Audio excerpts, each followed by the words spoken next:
Hey, this is Eric from Cafe Watercolor. Welcome to another watercolor quickie. Today we're going to look at this portrait painting of my friend Shawn.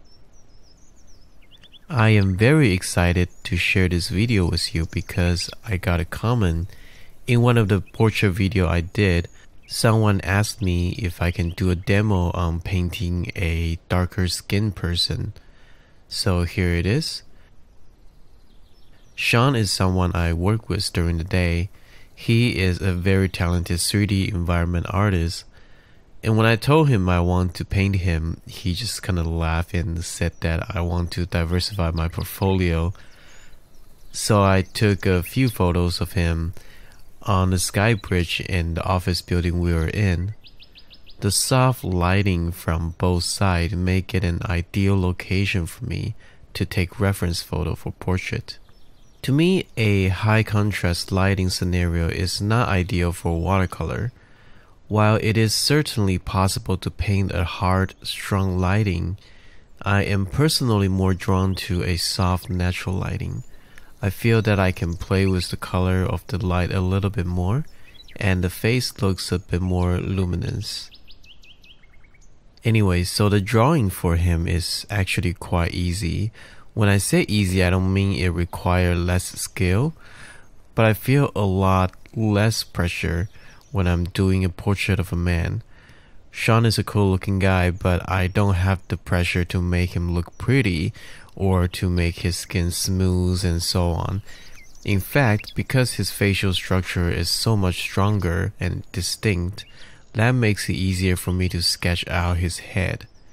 You can see my drawing of his face is quite structural.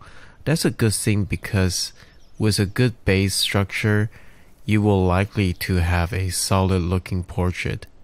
Another thing about doing a portrait of a guy is that I can get some dark pencil mark down. It doesn't mean I can make it dirty and messy, but I don't have to be afraid of darker pencil line because it can actually help the structure of the face.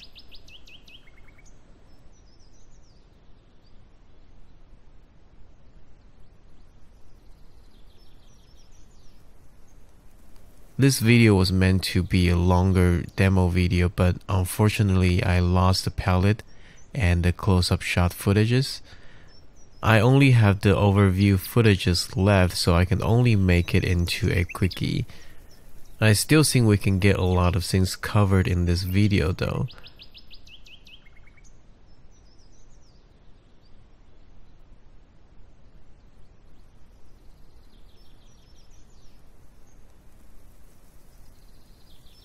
So for the first wash, it is actually not that much different from any other portrait I've done.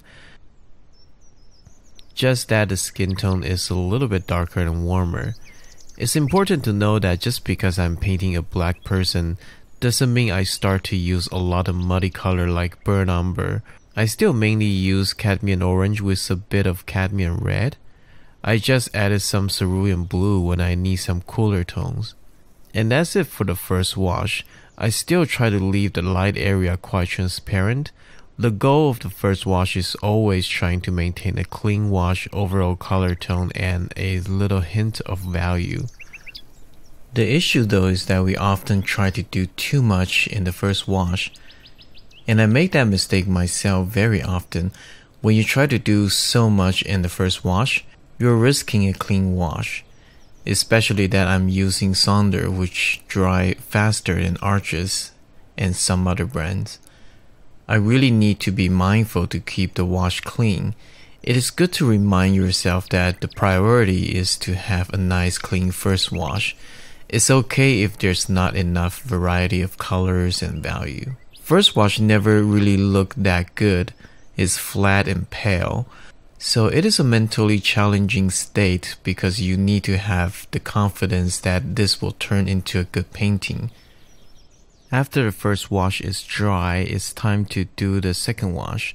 I started from his right eye and out. Leave some loose highlight as if the eyes are moving. Notice the strong cerulean blue I use for the bridge of the nose. This is one thing I love about painting a darker skinned person because I have a lot more freedom when it comes to the color without breaking the value. But it also has to do with he being a guy, so I can be a little bit more punchy when it comes to color and edges.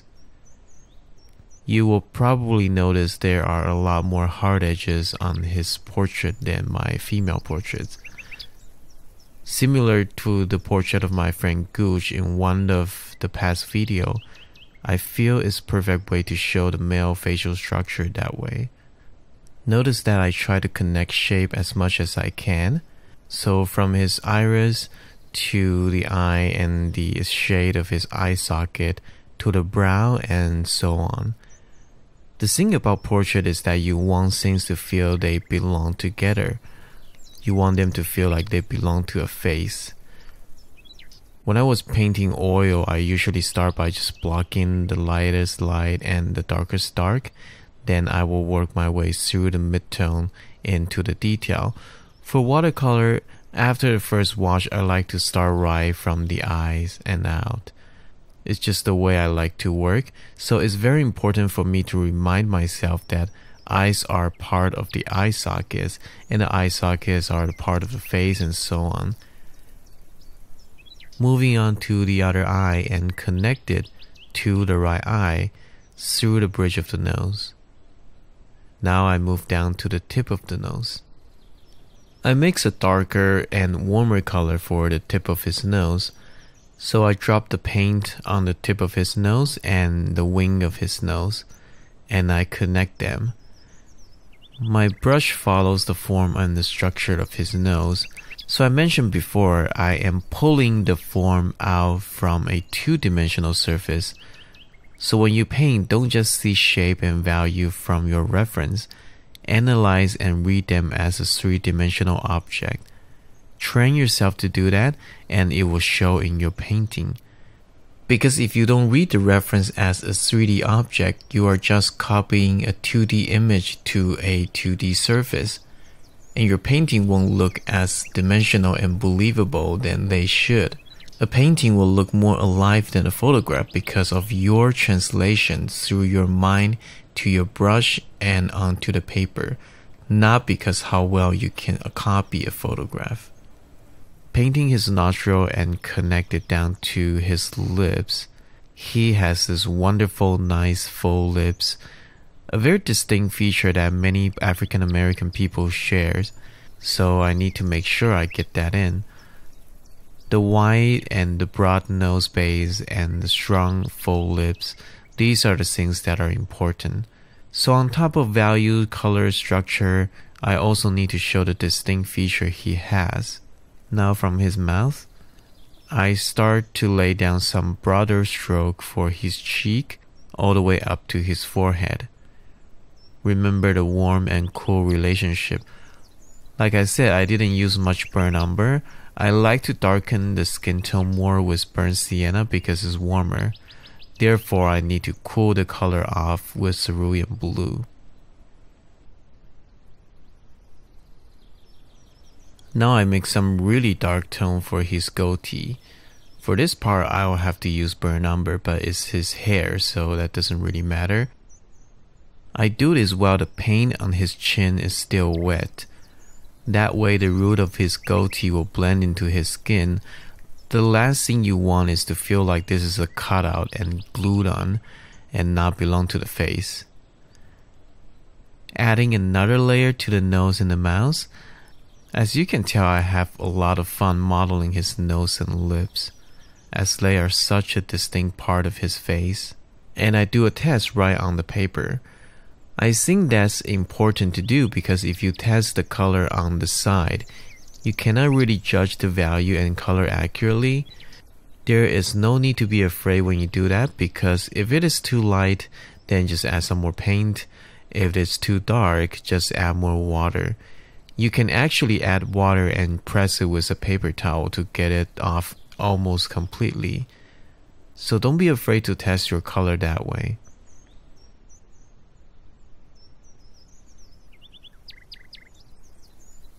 Move to his ear and put some value there just to suggest form. His ear is the last important part of the head for me in this portrait, so I just quickly get it done and move back to his face. In this stage, I'm pretty much just trying to create more dark punches to really carve out the structure. This works together because as soon as I have a darker tone on the face, I have a value reference. The other part of the face now start to feel a little bit too light, so I go and darken the other part as well. So everything worked together. One thing about painting a black person is that their highlight feels brighter against their dark skin. It almost feels like their skin are shinier, almost bronze-like, and that's really beautiful in their own unique way. So while I do want to maintain an overall value of his face, I want to bring out that lighting quality of his skin.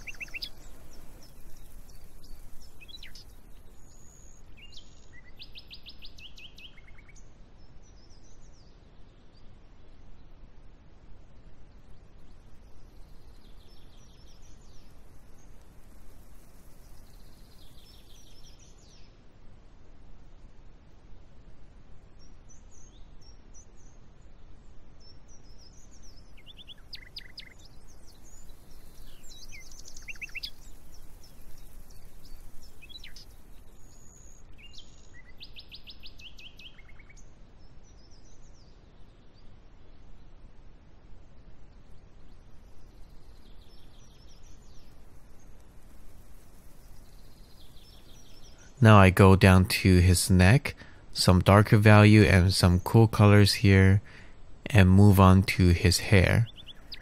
As you can imagine, I have a lot of fun painting his hair. I treat it almost like when I'm painting foliage and bushes when I'm doing landscape. And that's a lot of fun. I never really painted this sort of fro hairstyle before, so this is really fun for me.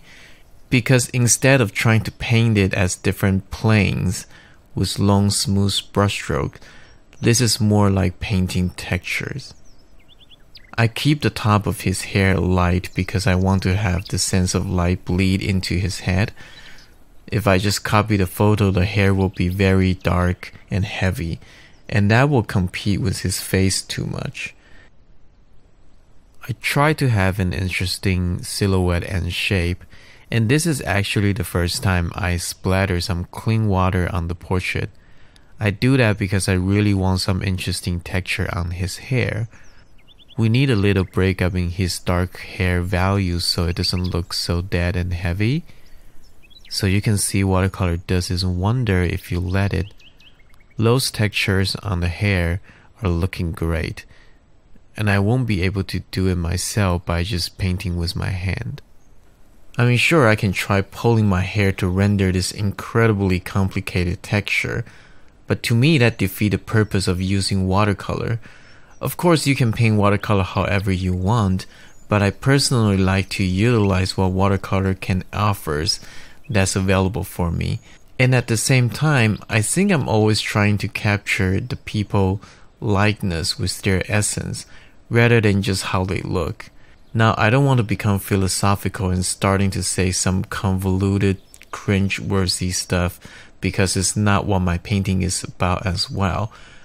And although I'll say my painting capture memories and emotions, I know a lot of things I do in the painting is intuition. So for me, it's to find that balance between intellectual understanding of the fundamental of anatomy and structure, perspective and lighting, color series and things like that, and the more abstract expression, emotion, and personalized style, is to find that balance between that. I don't want my work to become so abstract that I have to start explaining what is it I'm painting, but I also don't want to make them become so photoreal that it's not as fun to look at. Another layer on his hoodie, and I feel his cheekbone can be a little bit stronger, so I go back and add another touch to it. His hoodie is not the focus of the painting, so some hints of the shadow will do. So some cast shadow and subtle value changes will do. Just added some background color and it is finished. Thank you so much for watching. If you like this video and if you like this painting, please like, subscribe, and share this video with others. Definitely visit my website at cafewatercolor.com, sign up to get a Fast Track Watercolor PDF guide, and check out my paintings. Have a wonderful day wherever you are, and let it flow.